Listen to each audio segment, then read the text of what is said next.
అబ్దుల్ అనే ఒక చిన్న కుర్రవాడు. వాళ్ళ నాన్నగారు పేరు జైనులాబ్దీన్, అమ్మ పేరు ఆషియమ్మ. చాలా పేద కుటుంబం. ఆయన పడవలు తయారు చేసి అక్కడికి వచ్చే వాళ్లను విహారానికి తీసుకువెళ్లి ఆ పిల్లవాడిని ఆ ప్రాంతంలో ఉన్న ధర్మ గురువులందరూ కూడా, అన్ని మతాల గురువులన్నీ వచ్చి వాళ్ళ ఇంటిలో సమావేశాలు జరిగాయి. ఆ సమావేశాల ద్వారా ఆ పిల్లవాడు అనేక విషయాలు నేర్చుకుంది. ఆ అమ్మ పస్తు నుండి ఆ పిల్లవాడిని పెంచింది. ఆ తర్వాత స్కూల్కి వెళ్ళిన తర్వాత శివసుబ్రహ్మణ్యం అయ్యర్ అని ఒక బ్రహ్మాండమైన గురువు దొరికాడు. ఇటు జైనులాబ్దీన్, ఇటు ఏషియమ్మ, ఇటు శివసుబ్రహ్మణ్యం అయ్యర్.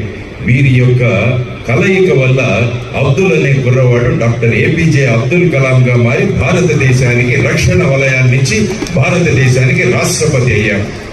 మళ్ళా అదే చెబుతున్నాను, అమ్మా నాన్నల పాత్ర, గురువు పాత్ర, వీరిద్దరూ కలవడం వల్ల అబ్దుల్ డాక్టర్ ఏపీజే అబ్దుల్ కలాంగా మారారు. భారతదేశ క్షిపణులు మిసైల్ నిర్మిస్తున్నప్పుడు ప్రెస్ వాళ్ళు వెళ్ళి మీరు ఎలా తయారు చేయగలిగారంటే, చిన్నప్పుడు మా నాన్న పడవలు తయారు చేయడం ఎలాగో అని నాకు చూపించాడు. ఆ పడవలు ఎలా తయారు చేయాలో అని నేర్చుకున్న నేను భారతదేశం కోసం మిసైల్స్ తయారు చేశానని ఆ వ్యక్తి గర్వంగా మాట్లాడాడు. మా అమ్మ పస్తు నుండి నన్ను తినిపించింది.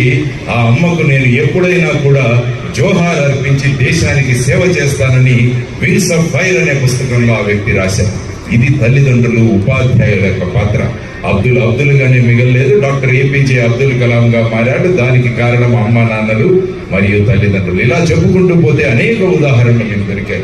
రాష్ట్రపతి అయిన తర్వాత మొట్టమొదటిసారిగా అబ్దుల్ కలాం గారు వచ్చి కలిసింది శివసుబ్రహ్మణ్యం అయ్యర్ గారిని. ఇది మనం పిల్లలకు నేర్పించాలి.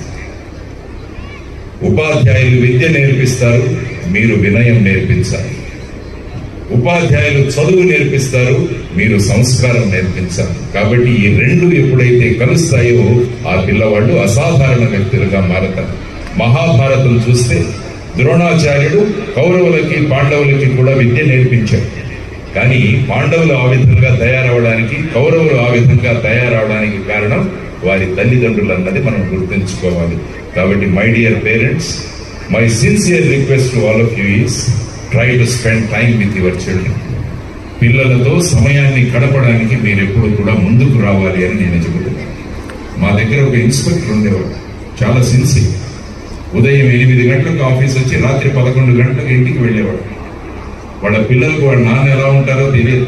ఒకరోజు ఆ పిల్లవాడికి విసుగొచ్చి వాళ్ళ తండ్రిని అడుగుతాడు, అమ్మా నాన్నకి జీతం ఎంత వస్తుంది అంటే, ఆవిడ 30,000 వస్తుందిరా అంటే, ఆ పిల్లవాడు లెక్క వేసుకుని, మా నాన్నకి నెలకు 1,000 రూపాయలు, రోజుకు 1,000 రూపాయలు వస్తుంది కదా